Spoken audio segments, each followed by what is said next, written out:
Once upon a time, there was a handsome prince who lived in Hermosillo, Sonora, Mexico, and his name was Esteban. His castle was settled in the finest place of the city, La Jolla. It was enormous. It had as many rooms as you can imagine, with the biggest and prettiest ballroom of the kingdom. The gardens were huge, they were full of beautiful plants and colors. Esteban lived there with his brother Antonio and their parents. The brothers were best friends. Their parents were the kings of the whole Emerald Kingdom. They were in charge of keeping peace and controlling it, making sure that nothing harmed it and its people. And they did for many years until something terrible happened.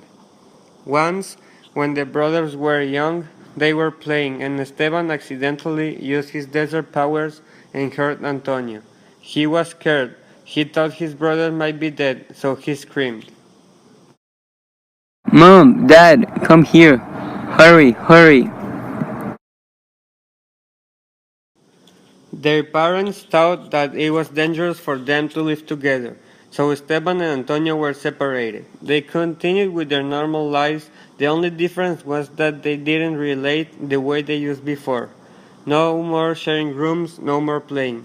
Antonio even had his memories changed by a troll in order for him not to remember Esteban's powers. It all stayed that way until their parents died. They were going to a concert reunion outside of the kingdom, so they had to take a ship in order to get there. On their way, the ship sank, and the kings of the Emerald Kingdom died. The kingdom had no ruler. The older descendant of the king had to be crowned, so Esteban became the king. At the ceremony of coronation, the brothers were talking about old times, how they used to have fun, until Antonio brought out a delicate subject and asked, Why can't we get along like we used to before? It's just not possible anymore. Antonio kept pushing for an answer. Esteban got angry and accidentally showed his powers to all the people and threw a curse to this kingdom. He said that the party was over. He ran away since all the people had seen his special abilities. He escaped to the desert and hid. He made himself a sand castle in the desert, where he was lonely, but away from hurting someone else. He knew that was the correct thing to do. I hope Antonio is a good king. He deserves it, he thought. Little did he know that in that exact same time his brother was decided to go into the desert to look for him. On the way he found a girl who worked with glass. She agreed to help him on his way into the desert.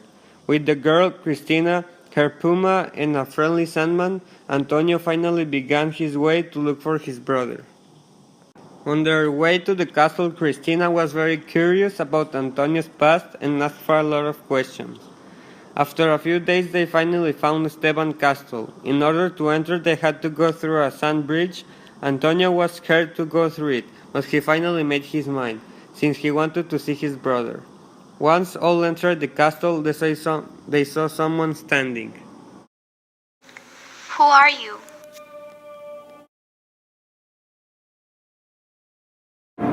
I am Esteban, Antonio's brother. You are his brother? Yes, he is. How are you? I haven't seen you since you left us. I'm fine, but sometimes I get lonely. Why did you left? Because any of you were safe with me nearby. I was a danger for our people, for our kingdom. So it was the smartest choice to leave. And I thought that you could become king, but you didn't. Why? I had to come for you, to take you home. That is not going to happen. Why not? Because there is no way I'm coming back. So back off and leave me alone. We are not leaving this place without you. Then I guess I will have to kick you out. Esteban did a movement to create a monster with his powers, but a fragment of magic entered Antonio's heart. At the same time, a gigantic sand monster appeared. He grabbed them all and threw them out of the castle. They started their way back to their kingdom to stop the magic. At some point, they encountered with a family of trolls. Be careful. If they see us, they will come after us. Let's camouflage with this rock. After they got rid of the trolls, Antonio started turning into glass. Esteban was feeling his brother's pain, so he went to help him. When they arrived at the kingdom, Esteban was arrested due to the spell, but he escaped turning things into glass and breaking them. He got where Antonio was, but he already was completely turned into glass. Cristina couldn't be on time to kiss him with true love to cure the heart. Esteban hugged his brother and cried. But then he started turning back into human because, even if it wasn't a kiss, it was an act of true love. Finally, they were able to take the spell out of the kingdom with love. Esteban could learn to control his powers and take advantage of them for the best. Antonio and Cristina got married, and everyone lives happy forever.